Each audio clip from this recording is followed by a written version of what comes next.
जय ST शेतकरी मित्र हो, प्रश्न तुमचे उत्तर आमचे या सदरामध्ये आपलं स्वागत आहे। नरेश कदम यांनी शेतकऱ्यांना सल्ला दिलेला आहे की स्वतःचं वाटोळं कसं करायचं। त्यांनी कमेंट्स अशी केलेली आहे की यांचं ऐकून वैदिक शेती केली, सगळे डोस टाइमली दिले, पण ॲव्हरेज निघाला नाही, माल दमदार नाही, हळद वाळल्यावर ग्रेड 3 मध्ये निघाली, बुरशी लागली, पैसे वाया गेले, आपलं नीट जे आहे ते रासायनिक करा, बेटर रिझल्ट। पहिले तर मी नरेशजी यांचं अभिनंदन करतो की त्यांनी एसटीचा अनुभव घेतला, परंतु मला वाईटही याचं वाटतं की त्यांनी अर्धवट अनुभव घेतला। माझी सर्व ऑफिसर यंत्रणा, सर्व वितरक या सर्वांकडे चौकशी केली असता त्यांचं कुठल्याही प्रकारे कुठेही संपर्क नाही, कुठल्याही ग्रुपवर ते नाही आणि कुठल्याही अधिकाऱ्यांशी त्यांचा आतापर्यंत संपर्क झालेला आतापर्यंत मला माहिती मिळाली नाही। त्यांना मी कमेंट्स केले की त्यांना माझा नंबर दिला की तुम्ही मला संपर्क करा, तो संपर्कही त्यांनी मला आतापर्यंत केला नाही। तर या व्हिडिओ नंतर त्यांनी मला संपर्क करावा अशी माझी अपेक्षा आहे। नरेश भाऊ, तुम्हाला सांगू इच्छितो की जर तुम्ही 100% एसिडिक वापरत असाल तर तुम्हाला हे माहिती असायला पाहिजे की पहिला बेसल डोस हा मातीला लागतो।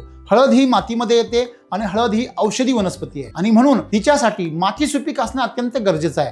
तुम्ही रासायनिक शेतीसारखे फक्त जर वर वाढ बघत असाल तुम्हाला कधी त्याचे रिझल्ट मिळणार नाही। 100% वापर करण्यासाठी त्याचे 3 बेसल डोस, सम्राट बेसल डोस आणि अमृत जलचा वापर आणि LSQ शिलाजीत मधून वापर करणं अत्यंत गरजेचं आहे आणि मला खात्री आहे की तुम्ही ती केलेली नाहीये आणि म्हणूनच तुम्हाला ही समस्या आलेली आहे। पंढरीनाथ घाटे, पसरणी, वाई, सातारा हे शेतकरी स्वतः व्यापारी आहे। हळद त्यांची यावर्षी 7% कर्क्युमिन लेवलने तयार झाली आणि त्यांनी स्वतः त्या भागामध्ये शेतकऱ्यांना स्वतः LCD व्हिडिओच्या माध्यमातून प्रचार प्रसार केला। त्यांनी स्वतः आमंत्रित केलं। त्यांची जर तुम्ही हळद बघितली तर तुमचे डोळ्याचं पारणं फिटेल। अजून एक उदाहरण तुम्हाला मी सर्वात महत्त्वाचं सांगतो।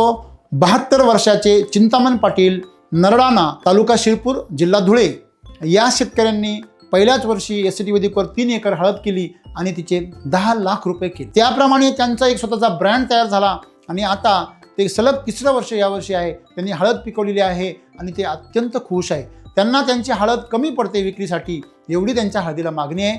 मित्र हो, नरेशजी आणि सर्व अशा विचार करणाऱ्या मित्रांना मला एकच विनंती आहे की आपण एसटी वैदिकचा नीट अभ्यास करा। मार्केटमधील थातूरमातूर तंत्रज्ञानासारखं तुम्ही याचा फक्त चव घेऊन बघू नका, याचं तुम्ही पारंगत व्हा।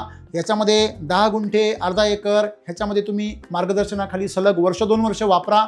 तुम्हाला जे यश मिळेल ते तुमचं चिरकाल टिकेल आणि तुमच्या शेतीमध्ये क्रांती झाल्याशिवाय राहणार नाही। धन्यवाद।